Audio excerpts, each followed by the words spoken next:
Dmitry Sinkovsky has come again to Australia. He's known as a violinist and a singer. You already came to Australia in 2014. What changed in your life since then? Well, quite a lot happened. First of all, I started to conduct professionally. I enrolled at the Zagreb Academy of Music. The number of concerts has certainly increased. It is difficult to answer fast, but of course there are changes.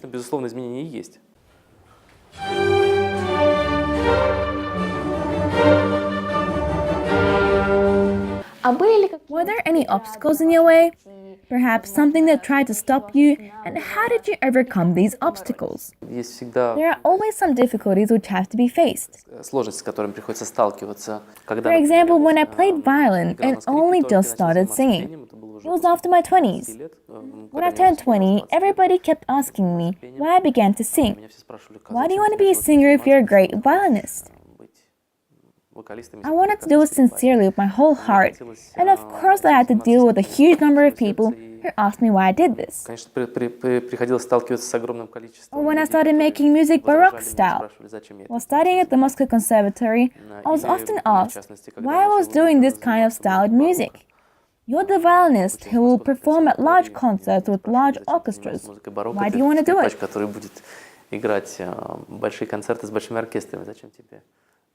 But I always listened to what I was feeling inside.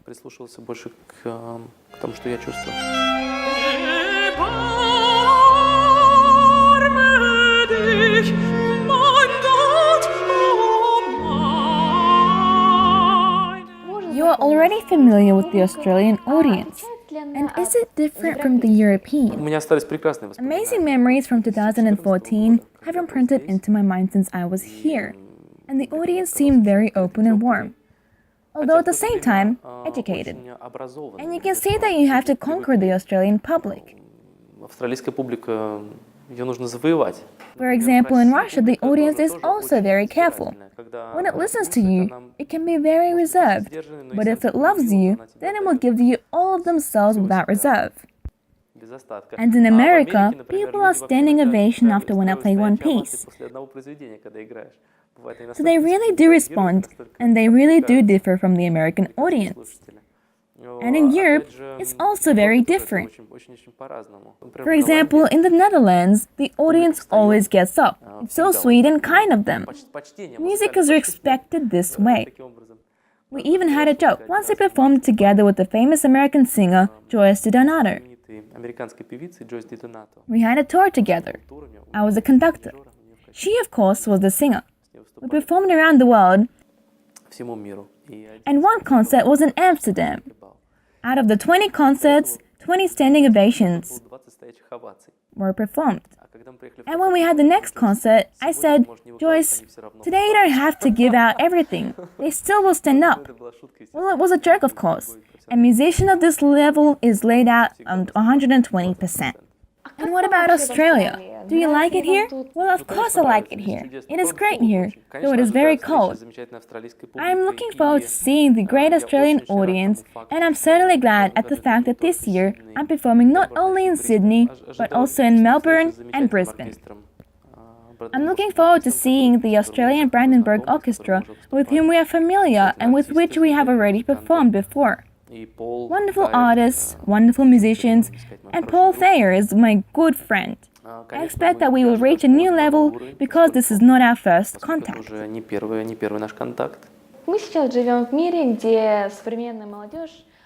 live in a world where young people prefer modern music such as rap, pop music, and dubstep.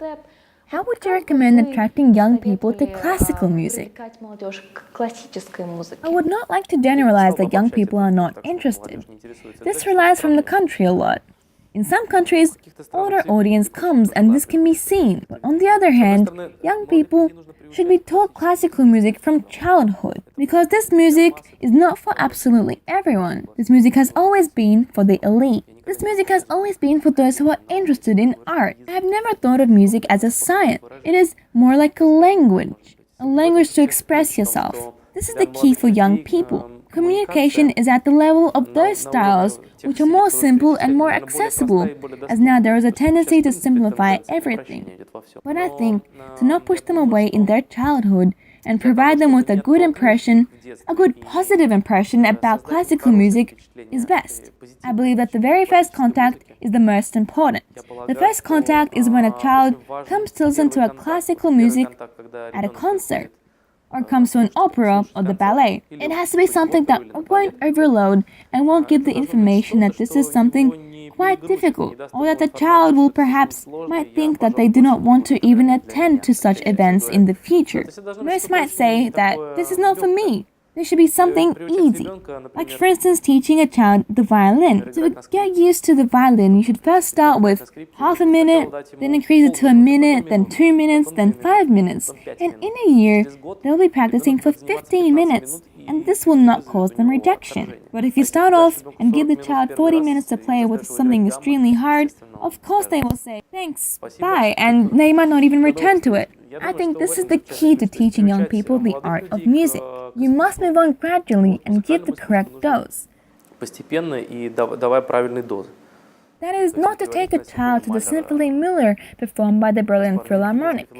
Although this is a wonderful performance, but it is best to start off with something more simple, more accessible, and more understandable.